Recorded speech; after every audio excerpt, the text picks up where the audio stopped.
So we look at Jesus' name as God of salvation, and we think, oh, that's great.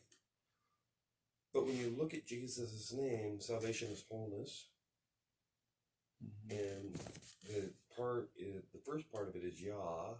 When you look at that, it's freedom. So freedom is wholeness. Yeah. Okay, so that's why Galatians, it has those under the law are slaves. Okay, but he's trying to bring us into sonship, which is freedom. And so it's in that freedom, it's not just to do whatever, but it's freedom to access God, freely access him, freely hear him, freely do what he says, to freely have him work through us. You know, to be an open channel, there's freedom this way. But so from the heavens, it comes down through us. There's a freedom of God to go through us, but then there's a freedom for us to go to him. And that's what the gospel is about this sonship, you know? And so, like I was saying before, it's like castles. You got to have boundaries in there. Otherwise, those who like to do harm or evil, they come into the castle and they take over the castle. So like with starting a church, you got to have some boundaries there. Because when the legalists get in, and then you start listening to the legalists and part of your leadership and stuff like that, then you come back under the law, then you're not hearing his voice. Okay, you start making these formulas and all this kind of stuff. You start getting into the formula mode versus allowing people to have freedom and turn around, and then it all goes left. So you built this castle, legalists come in, they take over the power over it. But what the castle's for is to allow people to hear God's voice and to bring them into that freedom. It's other-centered for them. Okay, what is God saying to them? What does he want to work through them so they can bless others? You know, so they're fulfilling their destiny in freedom. Yeah. So if God tells me not to drink, a lot of times what happens, if we're formula-based, we're like, oh, nobody else can drink because that's right and wrong. So God's not telling me. No, well, maybe he's telling you not to drink because you have a problem with it. You're going to, or other people around, or whatever reason. There's a reason there for it. But that doesn't mean the guy next to me can't drink. You know, because, like I was saying with the hobbits, the halflings and Lord of the Rings, they're there to celebrate a simple life. You know, the greatest gift is not prophecy, it's not, you know, healings, it's parenting. The greatest calling is parenting. Because you're bringing up the next generation. Abraham was given the greatest call. He was the father of many nations. He was a father figure, and so you train up sons to be fathers. You know, you don't train up sons to be good, you know, you train up sons to be good workers, but that's not the whole purpose. It's them to be good men. You know, and it's not just not doing evil. You know, so many people think of goodness as not doing evil. Well, I don't do this and I don't do that and I don't do that. Well, that doesn't mean you've sacrificed anything for anybody else. That doesn't mean you've given out of your lack to help somebody because they have less than you. And that's what the castle's about. It's a stronghold of goodness so that people have freedom, so they can hear God's voice. God can flow through them without me trying to control them. You know, sometimes it's hard. I mean, we hear wrong. We hear because the same still voice that talks to us in the same style not even the same style, but the same function that allows us to hear God, the enemy's been using for years. You know, you're no good. You did this in your bathroom. It has that little, you know, or go do this evil thing over to this other person. No. That is not God. And so sometimes that can get confusing. But once you recognize his voice enough and you follow enough, it's like when your dad calls, you pick up the phone and go, "Oh, hi, Dad." You just know that voice. You've become familiar with his voice, and you see the fruits of it because you've seen the signs and the wonders. You've seen the miracles. You've seen the words of knowledge. You've seen the healings. You've seen everything else, the visions that have come to pass. You've seen all that, and so you know his voice. So you have freedom. You're a son. You have freedom to access him, and that freedom, that's what grace is all about. Grace is about free love gifts. Grace is like a terminology. We hardly ever use it in English, normal speaking. But it's free love gifts. So you're not keeping a record of what you've done for God, because it's free. You've given it away. You may remember, oh, I give this like a Christmas present. Yeah. But you don't use that against somebody. Oh, I gave you that pair of shoes, so now you have to. That's not a free love gift. You know, when they've got a hook in it. Yeah. It's free love gift doesn't have the hook. You're doing things for people so that they're blessed, so that God can work through them and they can bless others. Okay, so it's about this freedom here. And then God doesn't owe me anything either, but he freely gives free love gifts to me. But see, I haven't worked for it. I haven't earned it. I haven't done anything because I'm not counting all those rights that I did. Yeah. I'm not using them to get stuff. But he turns around and goes, "Oh, hey, James really likes this. Let's, let's bless him this way." And that's a free love gift. And so that's relationship. It's like husband and wife. That's what he's trying to get us into, he uses one example of sons being free, but also that's the bride. It's another aspect of relationship. When a relationship is healthy, I don't go do the dishes and say, "Oh, now you have to do the bathroom." No, that's my part. And if they get the bathroom, great. If they don't, oh, okay, I'll go to the bathroom. You're not keeping rights and wrongs. That's why there's so many divorces. Yeah. They're adding, they have these little tallies going instead of having just a free love gift, enjoying life, enjoying each other. And then you do all these things, you serve them. And when it really works is they're serving you too. That's why that's when marriages really work. You're looking at the person going, how can I serve you for the rest of your life? What, through good and bad, everything. And so you turn around and go, oh, and then that's really good when they do that back. They're not keeping, so that's what God's desiring with people. And that comes by relationship. That comes by hearing his voice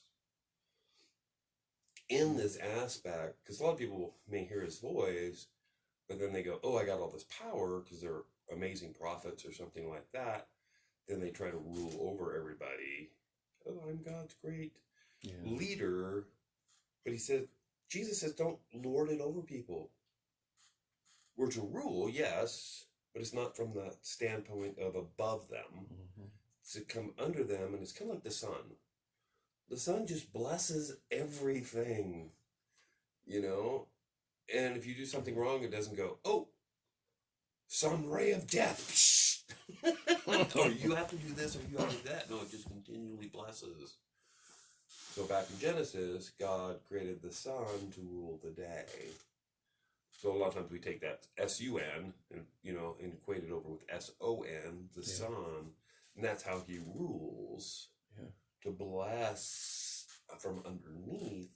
How can you fulfill your potential, though your potential may be 100 times greater than mine, but I may have that one piece of fertilizer that your tree grows and you become this mighty thing of God, man of God or woman of God or child of God.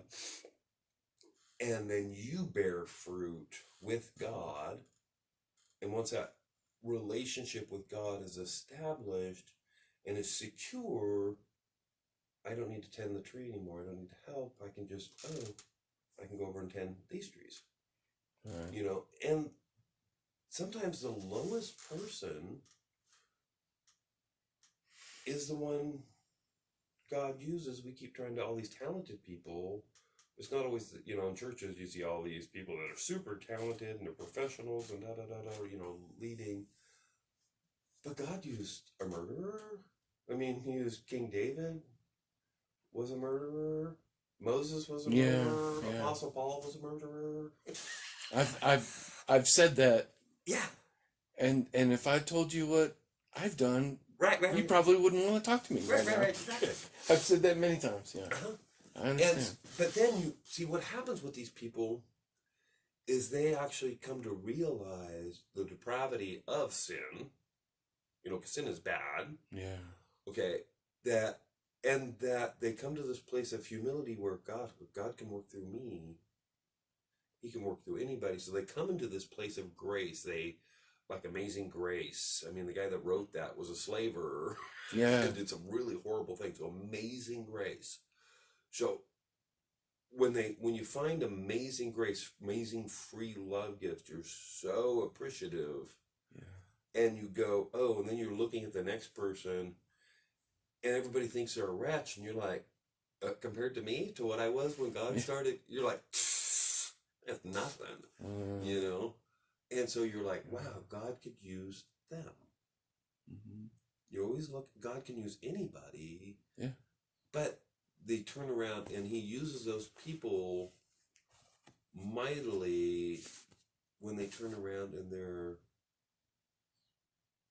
not trying to play that rule over everybody. They're focused on the kingdom, what will bless God's kingdom, because the kingdom is a royal family, and they go, oh, how can I bless this person?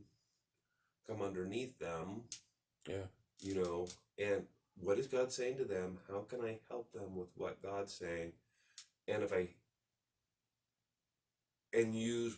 listen to God at the same time, and God may want to do adjust something a little bit or something like that, but it's not to rule over them. They have free choice because they're free. You have to always go back to that freedom.